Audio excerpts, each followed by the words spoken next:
Hanggang isang araw mula sa masamang panaginip, nagising siya isang gabi na sobrang bigat daw ng nararamdaman niya sa bandang tiyan.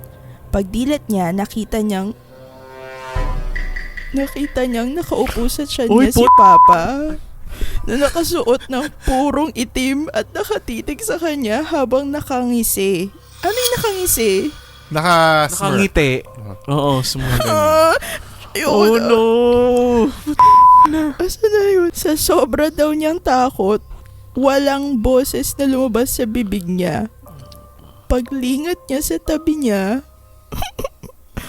Oh my God! Ayoko na basa! nandun naman daw si Papa. Uy, kinikilamutan ako. Hindi pala natin kaya to. Kaya nyo yan. Bakit ba tayo Kaya natin to, guys. Kaya natin to. Ba't natin ginawa to ulit? Binungot na ba kayo ever? Ako dati meron akong girl na nakadagan sa akin.